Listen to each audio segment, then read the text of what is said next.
Que personne, lorsqu'il n'est tenté, ne dise « c'est Dieu qui me tente », car Dieu ne peut être tenté par le mal et il ne tente lui-même personne.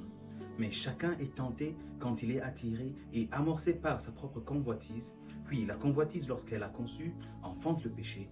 Et le péché étant consommé, produit la mort. Dans notre contexte, comme nous l'avons lu, la tentation peut être entendue comme cette incitation à faire le mal, à désobéir à la parole de Dieu. Et cette incitation peut avoir plusieurs origines. Elle vient premièrement de tes propres pensées. Lorsque ta propre convoitise t'emmène à observer ces choses du monde, ces choses que tu désires, ces choses que ta chair désire, ou ces choses qui sont autour de toi, que ton frère ou ta soeur ou ton entourage possède et que tu désires comme ça avoir, et cette convoitise te nourrit et t'amène à la tentation. Cette tentation qui peut être de vouloir posséder ce que tu n'as pas, cette tentation qui peut être de vouloir vendre ton âme, de vendre ta personnalité, de vendre ta croyance pour des choses que tu espérais avoir, ou pour une image que tu comptais avoir, ou alors pour un désir que tu voulais satisfaire comme ça.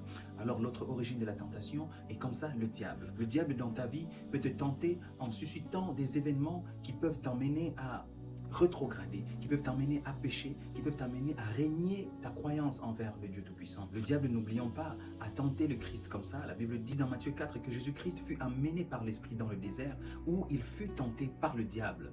Et la tentation par le diable a pour objectif de pouvoir renverser ta vie, de pouvoir détourner de la parole de Dieu, a pour objectif de te détourner de la croyance, de la foi que tu as en l'Éternel. La tentation dans ta vie peut aussi provenir par le monde, c'est-à-dire par la société qui t'entoure. En voyant ce qui se passe dans le monde, en voyant ce que la société nous présente, en voyant toutes ces choses que tu n'as pas mais que tu aimerais obtenir, en voyant ces choses, ces tendances, ces nouvelles tendances, ce que la Bible appelle le chemin large, là où la multitude est en train de se rendre, en voyant toutes ces choses que le diable te montre, cela peut susciter en toi une convoitise, cela peut susciter en toi une envie, cela peut t'emmener à chercher la mode, à être à la mode. Comme le disent certains, la mode, elle maudit. Alors, le monde, la société te présente cette nouvelle société d'aujourd'hui qui est tendancieuse, et en voulant être à la page de ces choses, en voulant être à la page de ce que la société te présente, tu peux succomber comme ça aux tentations et faire chuter ta foi. N'oublie pas, bien-aimé, que l'Éternel a dit que la porte qui mène au salut est une porte étroite, et celle-là qui mène à la perdition, elle est tellement large et beaucoup y vont. Alors la tentation sur ces trois formes que nous avons citées ne doit pas être confondue à l'épreuve. Bien-aimé, la Bible nous parle aussi de l'épreuve. Qu'est-ce qu'est l'épreuve? L'épreuve est un moment par lequel l'Éternel te fait passer par des tests dans ta vie pour éprouver ta foi, pour te faire passer par le feu afin de purifier cet or qui est en toi, pour que tu ressortes cette vie de guerrier, cette vie de prière dans ta vie, ce moment où l'Éternel est en train de te faire voir qu'il est le seul sauveur de ta vie, que tu dois te confier en lui-même. C'est un moment de ta vie crucial pendant lequel l'Éternel t'apprend d'énormes potentiels, pendant laquelle l'Éternel t'amène à pratiquer la foi, pendant laquelle l'Éternel t'amène à pratiquer une vie de prière, pendant laquelle l'Éternel t'amène à savoir qu'il n'y a que lui qui est ton Rédempteur et ton Sauveur. Nous avons comme ça beaucoup d'exemples dans la Bible.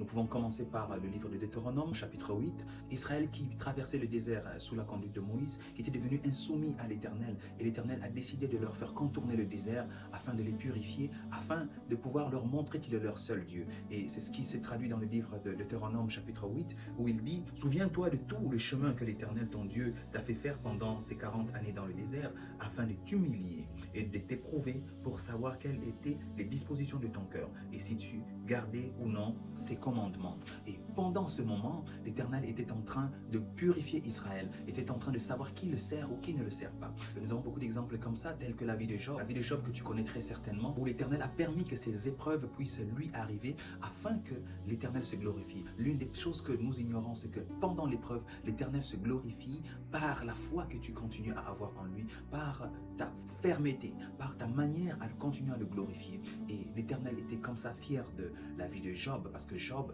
n'a pas régné l'Éternel. L'épreuve est un moment permis par l'Éternel pour que le diable puisse t'atteindre, afin que dans le plan souverain de l'Éternel, il puisse forger quelque chose en toi. Le diable avait pour objectif de faire tomber Job, de donner la honte à l'Éternel afin que Job puisse le régner. Mais le plan inconnu de l'Éternel était qu'il soit glorifié et qu'il puisse bénir la vie de Job. Par cela, je voudrais aussi t'encourager que pendant le moment que tu traverses, pendant les moments des épreuves que tu es en train de traverser, n'oublie pas que l'Éternel est assis sur son saint trône et il est en train de t'observer, d'observer la manière que tu es en train de le surmonter, ses difficultés, la manière que tu es en train de témoigner son nom, la manière que tu es en train de dire que je sais que que l'Éternel est mon Rédempteur et qu'il s'élèvera en dernier. Pendant l'épreuve, n'oublie pas, tout le monde peut se retourner contre toi, que ce soit tes amis, ta famille, tes proches ou qui que ce soit. L'Éternel permettra peut-être que toutes ces personnes autour de toi puissent soit s'éloigner de toi ou être impuissants face à la difficulté que tu traverses, afin que tu puisses savoir que seul l'Éternel te sort de cette situation et que personne ne puisse se glorifier à la place de l'Éternel dans ta vie. Sois béni richement et abondamment. Je prie que ces paroles soient gravées dans ton cœur et que tu les mettes en pratique afin que tu sois outillé.